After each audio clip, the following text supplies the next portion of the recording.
За өнөөдрийн бичлэг бол миний одоо нөгөө суугнаас их өөр хөндлөн сэдвээр яригдана. Яг гэвэл миний крипто валютай толгойтой биш өөр бусад хийдэг юмнуудтай их өөр одоо шал хөндлөн сэдвэр гэсэн. Гэхдээ миний дөрөвчийн нэг бичлэгэн дээр би Польшийн амьдралын тухай бичлэг хийсэн. Тэгээ тэрийг бас нэлээд хэдэн хүмүүс олж үзсэн байна. Тэгээд Монголд одоо Польш руу зарим ажиллахад ирэх гэж байгаа юм уу? Эсвэл ажиллах бодолтой байгаа хүмүүс их байгаа юм байна. Тэгээд над руу ганц 2 хүн нэг хүний дарга ирж гэдэг юм бас нэг 2 3 хүн байна те битсэн. Та энэ Польшийн цалингийн тухай хэлээд өгөөч ээ. Яг ямар цалин авдаг юм бэ? Яаж боддсон бэ? Тэгээд нэг сонин юмнууд яриад ах юм аа. Тэгээ мэдээж хэрэг тэр ажил зүйчилж байгаа хүмүүс нь хэлж өгч л байгаа бах. Тэгээ та ингээд энгийн үгээр тайлбарлаад өгөөч ээ, орчуулаад хэлээд өгөөч гэсэн хүний хүмүүсийн хүслийн дагуу тий би өнөөдөр энэ бичлэгийг хийхээр шийдлээ. Тэгэхээр Польшид би бас нэлээд хөрх удаан амьдарчлаа. Тэгээд би та нарт өнөөдөр аль бие усны сайтнуудаас нь орчуулаад тэгээд тайлбарлаад өгье. Яагаад гэвэл ямар нэгэн оронд ажил хийх гээд ирж байгаа бол заавалжгүй тухайн орны цалингийн яаж нэрлэдэг, ямар хэмжээтэй байдаг, доод хэмжээ нь юу, цагийн цалин юу гэдгийг мэдчихэж ирэхгүй бол ирсэн хоноо хүмүүс одоо юу гэдэг юм те нөгөө хийсэн юмнаас нь зөрдөг. Тэгээд өгнөсөн өөртөө нөгөө сайн ойлгоогүй ирснээсээ болчоод ирсэн хойноо цалин нөгөө яг бодож ирснээс нь өөр байдаг гэдэг юм тийм ээ. Тийм тохиолдол гардаг. Тэгэхээр энэ дээр миний энэ хүснэгтэн дээр Польшийн цалин слот гэж хэлдэг тийм цалин слотоор байж байгаа. 14 оноос хойш Польшийн цалин бол нэлээд ингээд өсөлттэй явж байгаа. Өнөөдрийн байдлаар өчигдөр одоо 7 сарын 1-ний байдлаар цалингийн эхний хүснэгтэн дээр байгаа. Одоо энэ дээр болохоор цалингийн доод хэмжээ 4300, дунд цалингийн дундаж хэмжээ 7999 өслөө. За Польш бол мэдээ цалин нь Европын орнуудад багад ордог. Ерөнхийдөө бага цалинтад орж явдаг тийм ээ. Тэгэхээр манайхны миний ажигласнаар над руу 2 ч хүн ирснээр манайхан дандаа нөгөө Монгол төгрөгөөр бодоод ийлээ. Тэгээ Монгол төгрөгөөр бодохоор одоо жишээлбэл Монголд 800 мянган төгрөгийн цалинтай хүн 3 сая гэдэгтэй зэрэг айгүй өндөр цалинтай юм шиг санагдаад байдаг тийм үү. Гэхдээ бид нар чинь тэр 3 сая цалин авдаг газрын үнэтэй юм газар ирэх гэж байгаа шүү дээ. Тийм одоо нэг хоол хүнс юмнууд ингээд өөр үнэтэй газар ирнэ гэсэн. Тэгэхээр энийг сайн бодолцох хэрэгтэй. За ингээд энэ дээр энэ бүснэгтэн дээр байгаа тоонууд болохоор брутто буюу бохир цалин гэсэн. Нетто цэвэр цалин гэж байдаг. Тэгэхээр брутто гэж юу гэсэн үг юм бэ гэвэл цалингийн тухайн авах гэж байгаа хүний цалингийн нийт орлого нь брутто гэж хэлдэг. Тэгээд энэ бохир цалингаас одоо монголоор орчуулах юм бол энэ бруттогоос орлогын албан татвар, нийгмийн татгалын шимтгэл ингээл тий өөр одоо тэтгэврийн фонд, эрүүл мэндийн фонд даатгал ингээл бидний яг л нөгөө Монголд өгдөг шиг татваруудыг өгсөөр байж байгаад яг цэвэр гар дээр авдаг цалингийн нетто гэж хэлдэг. Нетто нь болохоор цэвэр цалин гэсэн. Тэгэхээр энэ хүснэгтэн дээр байгаа цалингийн доод хэмжээ олохтон зэрэг брутто буюу охироороо байгаа гэсэн. Тэгээ энийг сайн ажиглаж аваа. За тэгэхээр хэрвээ та нар Польш руу ирэх гэж байгаа юм уу? Польшид одоо гэрээр хийх гэж байгаа хүмүүс эхлээд дандаа энэ Польшийн ингээд ажиглаад байхад бүх цалингууд нь брутто бичигддэг. Тэгэхээр та нарын ажил олгогчийн хэлэх гэж байгаа цалин чинь бол яах нь брутто байх нь ш. Бохир цалин. Тэгээд тэрнээсээ бид нэр одоо хасаж цалингаа тооцно гэсэн. Тэрнээс биш би ерөөсөө доод цалин 8000-ыг авах юм байна гэж хүрээд ирдэг. Тэгтэл эн чинь бол яг 8000 биш байх нь ш. Тэгээ би тэрийг өнөөдөр та нарт тайлбарлаад хэлээд өгье. За энэ хүснэгтийг харсан бол одоо би дараагийн хүснэгтийг харуулъя. За одоо яг энэ дээр 7 сарын 1-ээс яагаад би 7 сарын 1-ээс гэж байгаа бол Польшийн цалин энэ 2024 онд 2 удаа нэмэгдсэн. Эхнийх нь нэмэгдэл нь 1 сарын 1, тэгээ дараагийнх нь сая 7 сарын 1-ээс нэмэгдэжээ. Тийм болохоор яг би өчигдрийн одоо өдрөөр харуулж байгаа гэсэн. Тэгэхээр өчигдрийн өдрөөр Польшийн доод хэмжээний цалин, тэгээ цалингийн доод хэмжээ 4300. Тэгэхээр чинь 4300 брутто буюу энэс доош бол авахгүй ямар ч үс энэс дээшийг аавна гэсэн үг юм. За ингээд еврогоор бодох юм бол 989 евро, доллараар бодох юм бол $1067 болчихж байгаа. За мянгаар бодлоо гэхэд Монголын төгрөгөөр бодох юм бол 3 сая 400-аас 3 сая 500 орчим энэ бохир цалин. За ард талынхын хүснэгтэн дээр байгаа нь болохоор цагийн нэг цагийн хүйс чинь 28.10. Тэгээд еврогоор 6 евро 52, доллараар бол 6 доллар 98.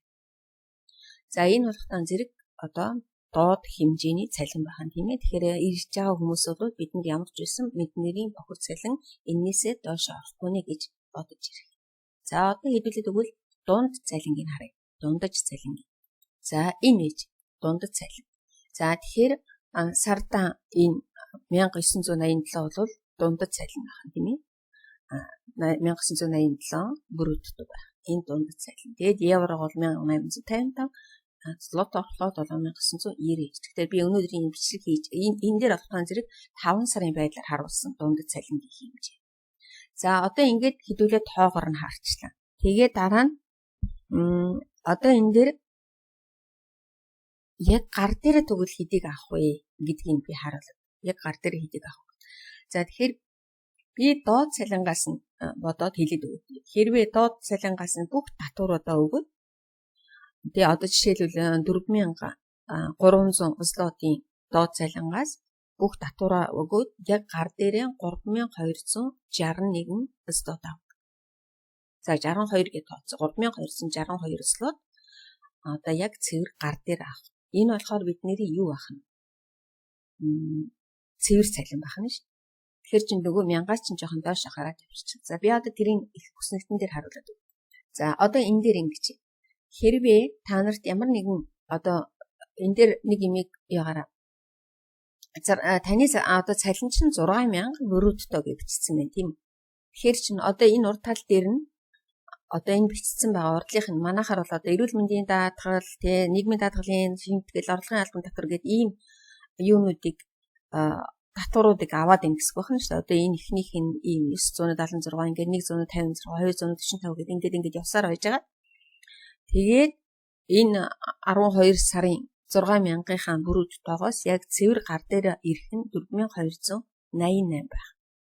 Тэгэхээр миний ойролцоогоор нэг 30% нь бол яг юунд явчих нь элдв хамаа татваранд явчих юм шүү дээ.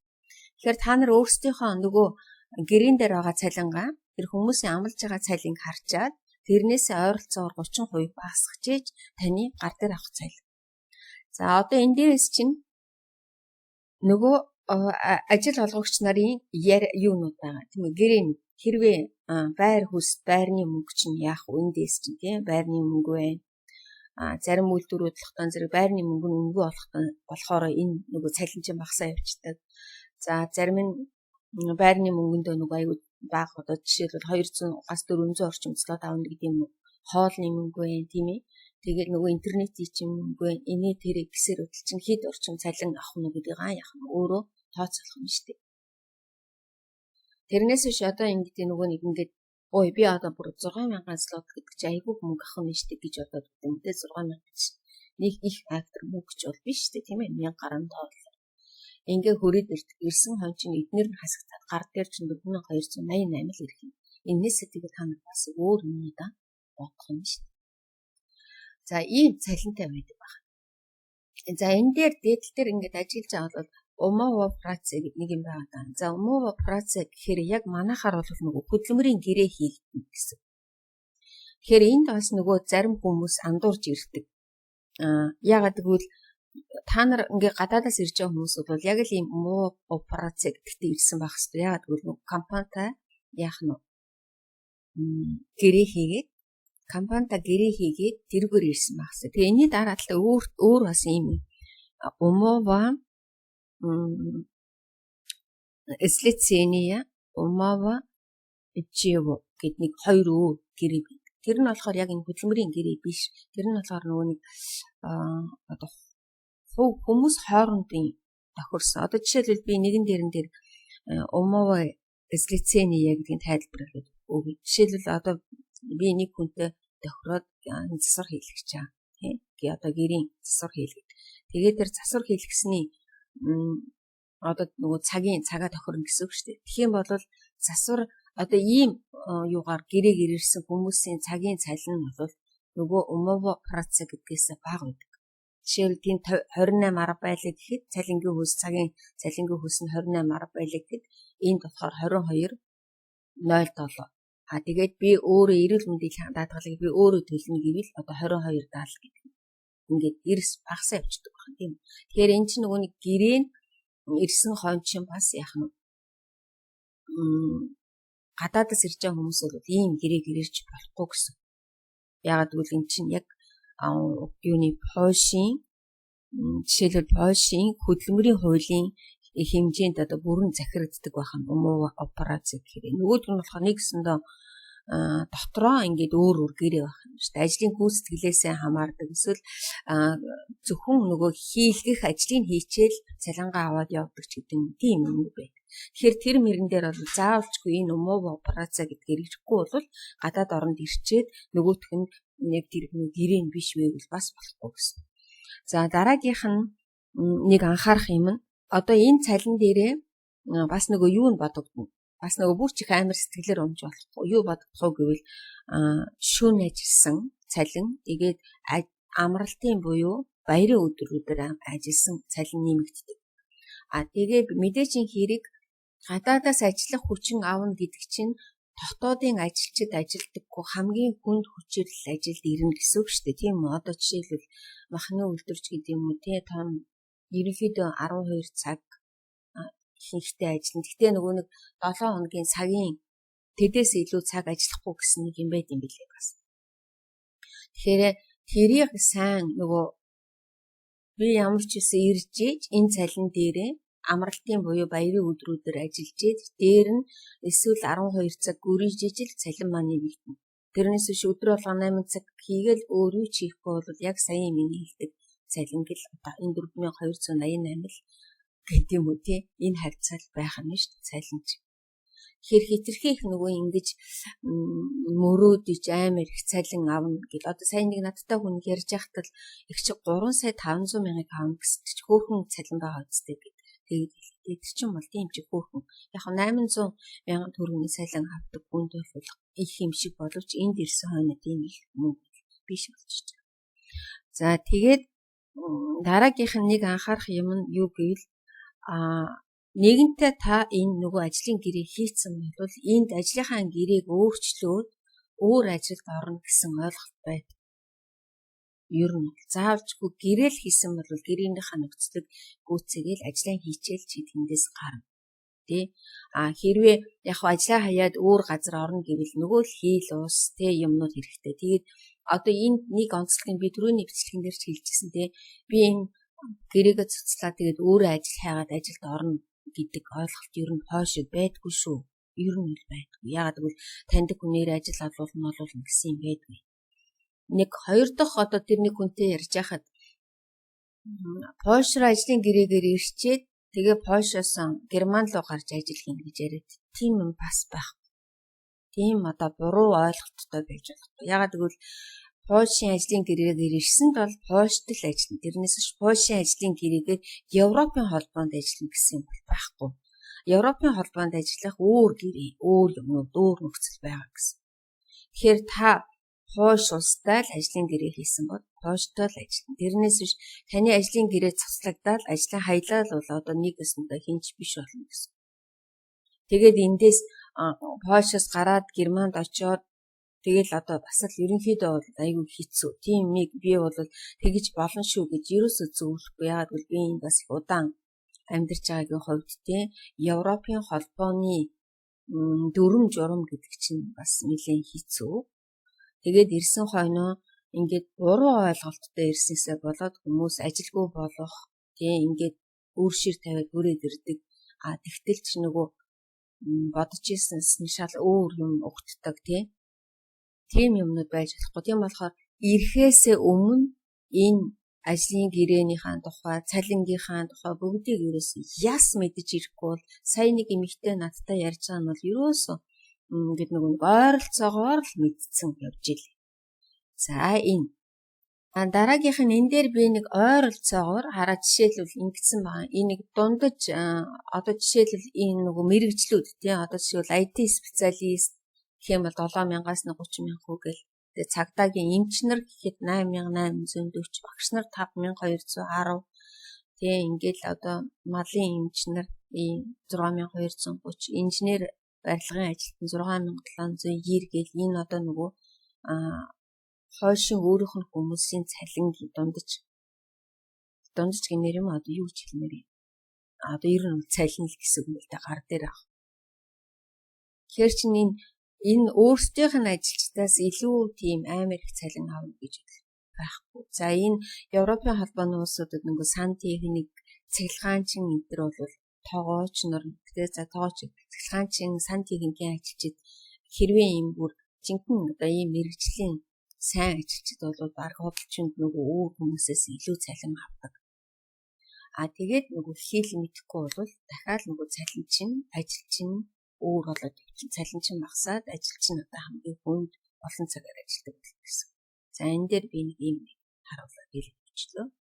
За энэ болохтон зэрэг энэ одоо сүүлийн энэ цэнхрээр байгаа нь тэгээ цалингийн доод хэмжээ тэгээд энэ улаан шарн дундаж цалин тэгээд одоо энэ ингээд сүүлийн үед өсөлттэй явж байгаа график харуулсан. Тэгэхээр яг Яванда мэдээ чинь Польш ингээд үнэгүй юм цалин нэмэгдээд явсаар байгаа нэг Европын гайгүй орнуудын бүрийн очих байх тий гэж би бодож. Зүгээр яг дараа нь би дараагийн энэ бичлэг ингээд таалагдвал дараагийн удаа би үн тий хүнсний үн юуны үн бүр тодорхой хэлж өгч болох юм. За ингээд өнөөдрийн бичлэгийг би дуусгая. Энэ зүгээр л хүний асуултанд хариуллаа. Энэ бол яг албан ёсныхын сайтнаас авсан ийм юмнууд байгаа. Тэгэхээр та нар энийг ойлгосон бол та өөрийнхөө явах гэж байгаа юм уу? Явахыг бэлдэж байгаа хүмүүс өөрийнхөө цалинг хараад би чи нойролцоогоор тэдний цалин авах юм байна. Тэр цалингаас байрны мөнгө, хоолны мөнгө өгөөд миний гар дээр дидл байх юм байна. Тэгэхээр арга гэртээ явуулах боломж нь ямар вэ? Миний дэрийг өөрсдөө тооцоолж ирээрээ. За бүгдэнд сонссон хүмүүст баярлалаа. Асуулт асуусан хүмүүст хариу авч байгаа гэдэгт найдаж байна. За баярлалаа.